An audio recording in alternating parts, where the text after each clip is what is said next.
Hi guys, welcome back to my YouTube channel. So today I'm going to be teaching you guys another way to achieve heatless curls using socks.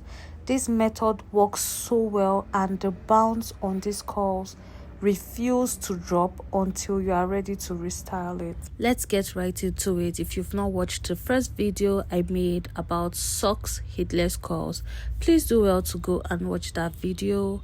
If you're new here, welcome. Please subscribe to my YouTube channel, and yeah, let's get straight into it. I started off first off by pinning the hair to my mannequin head so that it stays put and does not move as much. Usually before I do this heatless method, I always style the wig first. This is to ensure that when you take out your socks, everything balances out well and it just gives your face a better frame when you style the front of the hair before you use your socks. I usually use water and conditioner rather than hair wax, and that's only because I really do not like product build up in my hairs or my wigs. So let's get straight into it. I used water and I combed all the hair backward because I didn't want any pattern, I didn't want any line, middle part or side part on this particular style. I wanted it free and flowy and easy to play around with. After spraying water and combing all the hairs back, I go in with my hot tool. Usually you can use a hot comb, but as for me, I love to use this straightener that broke in two. It serves me so well and it works way better for me personally. After doing this, I go straight into the coiling method. So I part my hair and I hold the top part in a bun to make it easier to work with. I section the back of the hair. I usually like to start from the back. I section the back of the hair, and after pinning it or tying it in a bun, I go straight into it. This is my socks. As you can see in the video, it's an old socks. I've used it for years now, but I now use for my hairs. So I parted the back section in two. I combed it very well to make sure it was tangle free, and after doing that, I take my socks, I put it inside that section and I roll on the socks. As you can see in the video, you twist with your hand and roll on the socks. I twisted because this hair is very short, so I needed it to stay put. If it's a longer hair, you don't necessarily need to twist, but it still holds.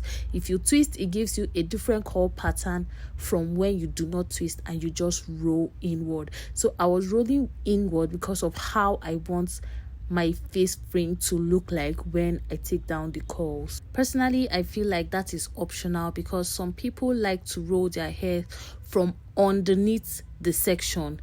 It frames their face better, but personally mine does not look so good when I go from underneath, so I like to go from on top of the hair, and I do this all through the sections.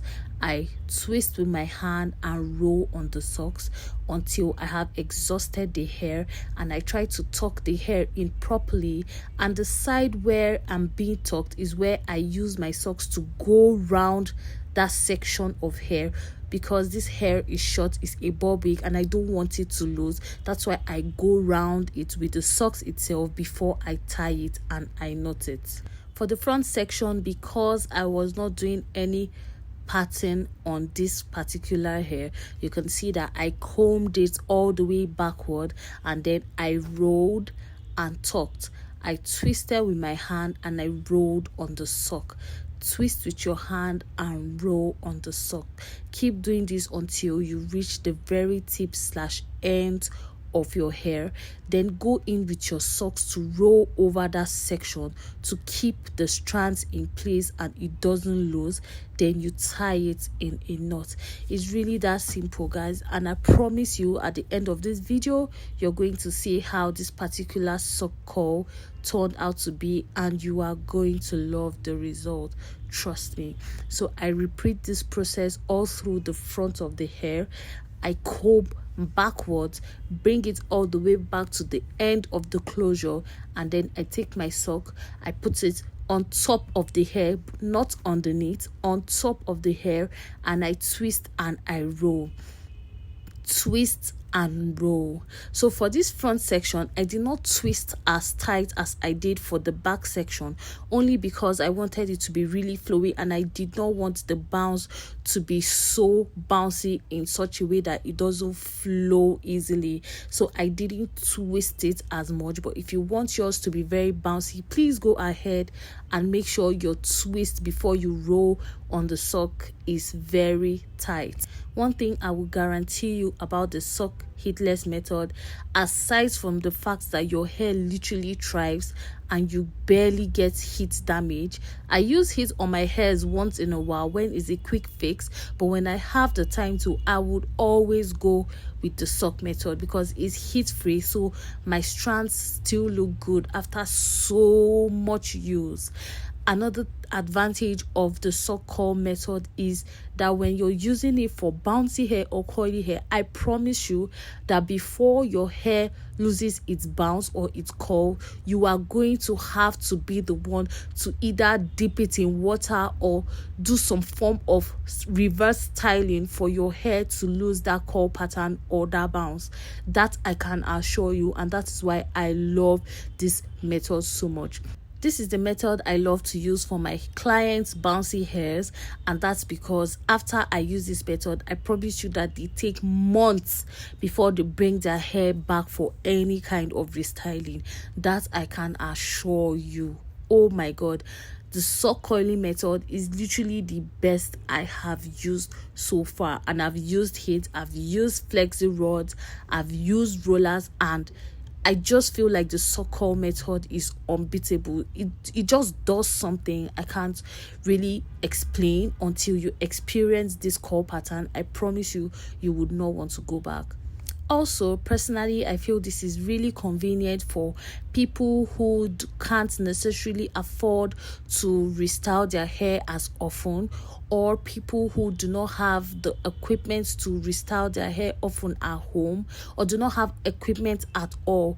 When I started as a content creator, I do not have hot tools, I do not have a coiling iron. To be honest, I still do not own a coiling iron. However, with the amount of ways I've styled my hair, when I tell people I don't own a coiling iron, they find it very difficult to believe.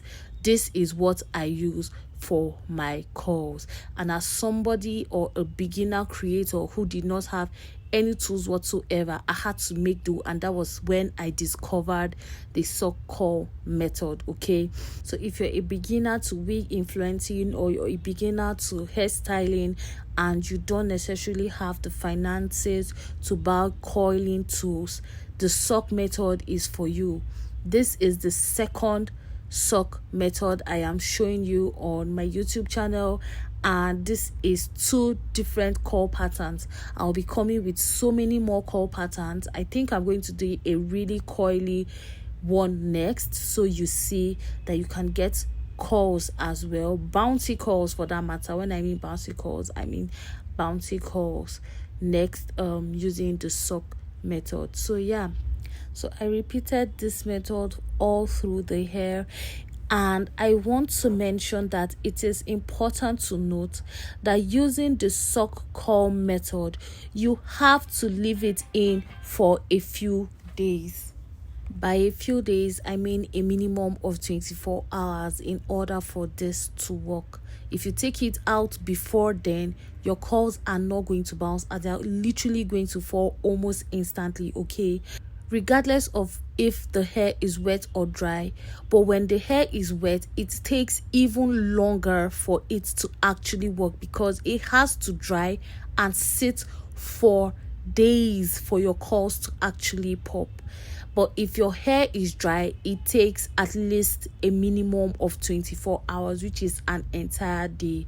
Personally, when I want my curls to last longer and to bounce even more, to give it that really juicy, bouncy look, I love to leave mine to sit for at least 2 days. I mean minimum of 2 days. So I'm prepping my wig and I'm installing my socks into my wig days before I'm ready to use that wig. I repeat for emphasis, if you do not leave your socks for as long as possible in your wigs, it is not going to curl or bounce. whichever curl pattern you're trying to achieve with your sock curl, you need to leave the sock in your hair for days. So after I finished this hair and it had sat for 3 days, I think, if I'm remembering correctly, I installed my wig. Let me know if you want a video of me installing this wig. I actually made a detailed video installing this wig, and as you can see, taking down the sock, you can see how juicy this bounce is. Like, it's so coily. Currently, I've used this wig literally every day for the past 1 week, and this curl still look the same, like this, bouncy as basically you can see it for yourself. Let me know if you'll be trying the sock hitless method, and I look forward to seeing you in my next YouTube video, which is installing this hair in detail without glue, guys. Bye.